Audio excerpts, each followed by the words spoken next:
Pozdrav prijatelji! Krastavci mogu biti jedna od najzahvalnijih kultura u vrtu, a isto tako jedna od najosjetljivijih. Dovoljno je samo par sitnih grešaka i biljka naglo stane s rastom, počne žuti i u potpuno izgubi rod. U ovome videu pokazujem 3 najčešće greške koje uništavaju rod krastavaca, a većina ljudi ih prave. Ako ih izbjegnete, krastavci mogu biti zdravi, jaki i puni plodova tokom cijele sezone. Dobrodošli na naš kanal i odmah krećemo na prvu grešku. Prva greška je previše zalijevanja. Prva i najčešća greška kod krastavaca je prekomjerno zalijevanje. Ljudi misle da krastavci stalno moraju biti u mokroj zemlji, ali to je velika zabluda. Kao što vidite, ovako rukom možete provjeriti ima li vlage u zemlji ili nema. Ako ima, dovoljno je, tako da zalijevate krastavce svako drugu večer.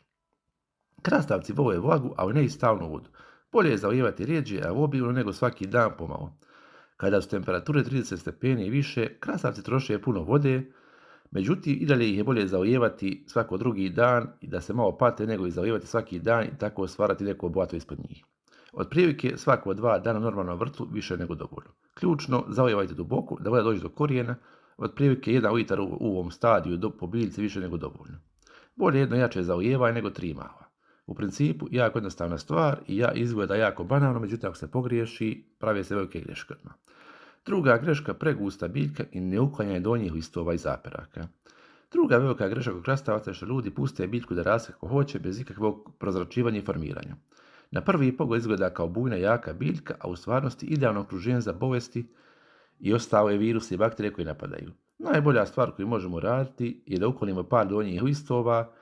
Postoje u nekoj literaturi znak da se uklanjaju prvih 6 donjih listova, međutim to je previše. Dovoljno je ukloniti par donjih listova tako da bude prozračnije i da se ne formiraju bolesti. Koliko god ovi naši domaći fungicidi bili dobri, ipak ne mogu se porediti sa hemijom, tako da moramo mi vršiti neko ovako prozračivanje, skraćivanje listova, tako da izbjegnemo zarazu i da produžimo životni vijek naših krastavaca.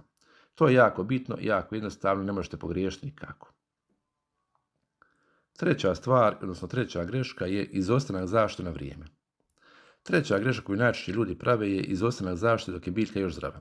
Mnogi vrtovari čekaju da se pojave prve fojke, žutilo, bijeli prah na listovima, tek onda kreću spašavanje. Međutim, tada to nije baš jednostavno. Međutim, mi ćemo pripremiti jedan domaći ekološki fungicid koji će ovo sve uraditi za nas, tako da možemo krenuti sa pripremom.